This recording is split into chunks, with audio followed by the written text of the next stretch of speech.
हाल ही में गवर्नमेंट ने ई रूपी को लॉन्च किया है और ये होलसेलर्स और इंस्टीट्यूशन तक ही सीमित है क्योंकि अभी भी ये पायलट पोर्ट पे है और बहुत ही जल्द ये आम लोगों तक भी पहुंच जाएगा। और हमारा देश भारत उन चुनिंदा देशों में से एक है जो डिजिटल करेंसी की शुरुआत कर रहा है। डिजिटल करेंसी मतलब क्या? डिजिटल करेंसी मीन्स वही बिटकॉइन, इथेरियम, क्रिप्टो करेंसी जैसे जो टोटली कैशलेस होते हैं और सिर्फ डिजिटल फॉर्म में ही होते हैं। और ई रूपी भी एक डिजिटल है, लेकिन ई रूपी को CBDC central bank digital currency और इसे सिर्फ RBI ही जारी कर सकता है। ये तो ठीक है, लेकिन ई रूपी हम किसे कहते हैं? ई रूपी बेसिकली कैश और कॉइन्स जो सिक्के होते हैं उसके अलग अलग डिनोमिनेशन आते हैं। जैसे कि फॉर एग्जांपल 10 रुपए का नोट होता है, 10 रुपए का सिक्का होता है, 50 रुपए का नोट होता है, 100 रुपए का नोट होता है। उसी तरीके से ई रूपी में भी डिनोमिनेशन में ई रूपी को लॉन्च किया जाएगा और ये आपके फोन में ही रहेगा। और जैसे आप UPI के थ्रू ट्रांजैक्शन करते हैं QR कोड को स्कैन करके, लेकिन इसमें ध्यान रखने जैसी एक टेक्निकल चीज है, जो पैसा है वो आपके फोन में नहीं है, वो आपके बैंक अकाउंट में है जो कि RBI के पास मेंटेन होता है, राइट। और आप काफी सारे ट्रांजैक्शन और पैसे को एक फोन से दूसरे फोन में ट्रांसफर कर सकते हैं। और मान लीजिए आपके फोन में इंटरनेट नहीं है, तब भी आप पेमेंट कर सकते हैं ई रूपी के थ्रू। ये सब तो ठीक है,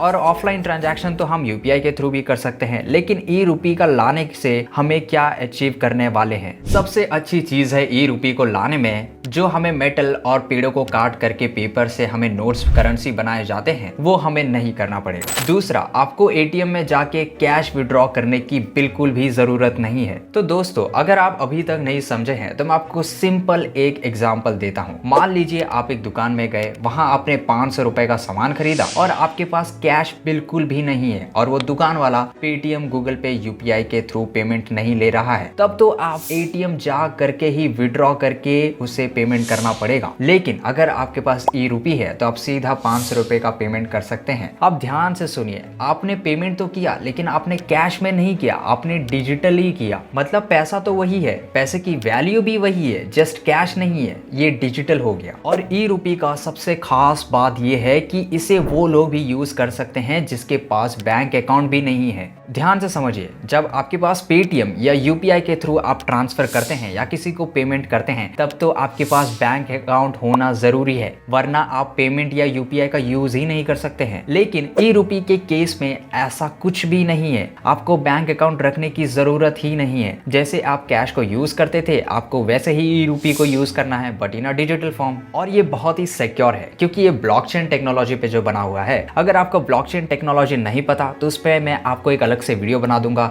जस्ट आप मुझे कमेंट बॉक्स में बता दीजिए। लेकिन यहाँ सबसे बड़ा सवाल ये आता है कि UPI के थ्रू सब कुछ तो हो ही रहा है, हम कैशलेस ट्रांजैक्शन कर रहे हैं, पेपर या कॉइन्स की जरूरत ही नहीं पड़ रही है, फिर भी ई रूपी को लाना जरूरी क्यों है? तो दोस्तों ध्यान से समझिए, हम सब जानते हैं UPI को आज हर कोई यूज कर रहा है, हर कोई राह चलता व्यक्ति यूज कर रहा है। छोटे से छोटे और बड़े से बड़े ट्रांजैक्शन के लिए हम UPI का यूज करते हैं, and this is the one of the fastest way to transfer money from one account to another, right. लेकिन हम जितना भी UPI यूज करते हैं, क्या आपको पता है इस पे चार्जेस लगाए जाते हैं? लेकिन अभी ये चार्जेस नहीं लगाए जाते हैं, राइट, क्योंकि सारे चार्जेस गवर्नमेंट पे करती है और ये सारे ट्रांजैक्शन का कॉस्ट बैंक को इंकर करना पड़ता है और गवर्नमेंट ये सारा ट्रांजैक्शन का कॉस्ट भरती है सब्सिडी के थ्रू, और जिसे हम MDR रेट भी कहते हैं। और मैं आपको एक डेटा का पॉइंट बता दूं, हर एक UPI ट्रांजैक्शन पर 2 रुपए का खर्चा आता है। यानी कि अगर आप 1000 रुपए का किसी को पेमेंट कर रहे हो तो उसका आपकी तरफ से कोई चार्जेस पे करना नहीं होगा, बल्कि जो रिसीव कर रहा है और जो बैंक है उसको तो कोई ना कोई तो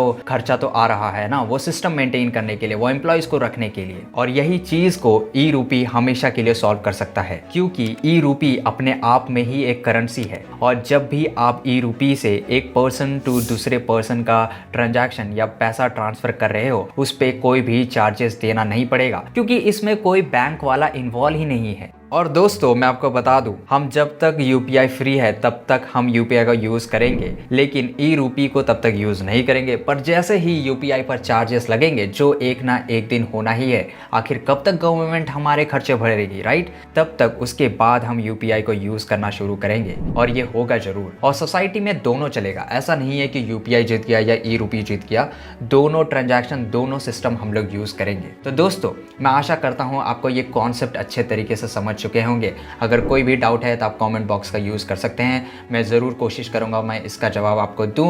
और अगर ये आपको वीडियो अच्छा लगा तो लाइक कीजिए और सब्सक्राइब कीजिए ऐसे ही पावरफुल वीडियोज़ के लिए। मिलते हैं नेक्स्ट वीडियो में। Good bye.